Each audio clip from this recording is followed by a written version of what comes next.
আমার আল্লাহ রাব্বুল আলামিন ডাক দিয়ে বললেন, হে দুনিয়ার মানুষেরা, আমি যে আমার খলিফাগুলো দুনিয়ায় পাঠাইছি, হযরত ওমর রাদিয়াল্লাহু তাআলা যখন খলিফা থাকা অবস্থায় এই যে একটা যুদ্ধের ময়দানে বিজয়ী হয়ে চলে আসলেন, হযরত ওমর কেমন মানুষ ছিলেন আমার বন্ধুরে খুব খেয়াল করে শুনবেন। হযরত ওমর এমন একজন বিচারক ছিলেন, সেই বিচারের মধ্যে কোনো ভেজাল ছিল। আমাদের মধ্যে থাকে ভেজাল। আমরা যদি বিচার করতে যাই, বিচার করতে গিয়ে আমরা দেখি যে আগে কেডা ও কার কেডা, এইগুলা যতক্ষণ পর্যন্ত আমরা এই কোরআন মানতে পারবো না ততক্ষণ পর্যন্ত এইগুলা বিদায় হবে না। যখন আমরা এই কোরআন মেনে নেব তখনই বিদায় হবে, এছাড়া আর বিদায় হওয়া সম্ভব না। আমার ভাইরা, আমার বন্ধুগণ, খুব খেয়াল করে শুনবেন যে আল্লাহ পাক রব্বুল আলামিন আমার আপনাকে যে ইনসাফ প্রতিষ্ঠা করার কথা বললেন, আমি অল্প কিছু সময়ের মধ্যে বিদায় নেব। তার আগে আমি আপনাদের কাছে খুব বিনয়ের সঙ্গে বলি যে আমরা বুঝার চেষ্টা করব। আমরা আলোচনা শুধু শুনলে হবে না, বুঝার চেষ্টা করব। হজ করতে যারা গেছেন, হজ করতে সৌদি আরবে যারা গেছেন হজ করতে, দেখবেন ওখানে ওযু করলে পরে, ওযু করার পরে যদি আপনি না বসেন, কিছু সময় পর পানি একাই অটোমেটিক শুকায় যায়। পানি একাই অটোমেটিক শুকায় যায়। যারা হজ করতে গেছে এরা জানে। তো মদিনায় এক যুবক ব্যবসায় আসার পরে খুব ক্লান্ত হয়ে গেছে। ক্লান্ত অবস্থায় এক গাছের গোড়ে তার ঘোড়াটা বাইধে রেখে তিনি বিশ্রাম নিচ্ছে। হঠাৎ করে সেই ঘোড়াটা বানন ছিঁড়ে ছুটে অন্য একজনের বাগানে চলে গেছে।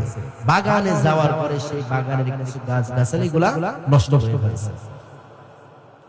আবার ভাইরা, এই যে বাগানের মধ্যে ঢুকলেন, বাগানের মধ্যে ঢুকার পরে গাছ গাছলাগুলো যখন নষ্ট করেছে, এই নষ্ট যখন করলো, আল্লাহর নবী সাল্লাল্লাহু আলাইহি সাল্লাম যে বিধান শিখিয়ে দিয়েছে, এই বিধান মতো যদি কোনো মানুষ চলতে পারে, এই বিধান মতো যদি কোনো মানুষ বুঝতে পারে, তাহলে অবশ্যই আল্লাহ রাব্বুল আলামিন ওই বান্দা বান্দির আমলনামায় রহমত দিয়ে ভরপুর করে দিবেন।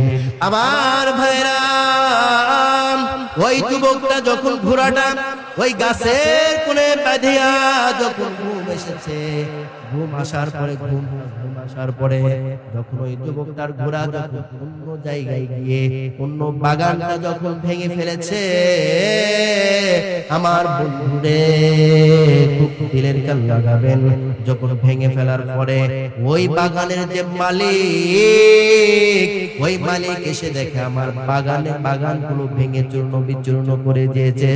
একটা পাথরের ইট নিয়ে যখন ওই ঘোড়াকে একটা আঘাত করেছে, এক আঘাতে ঘোড়া দুনিয়া থেকে বিদায় নিয়ে দুনিয়ার জমিনের মধ্যে পড়ে গিয়েছে।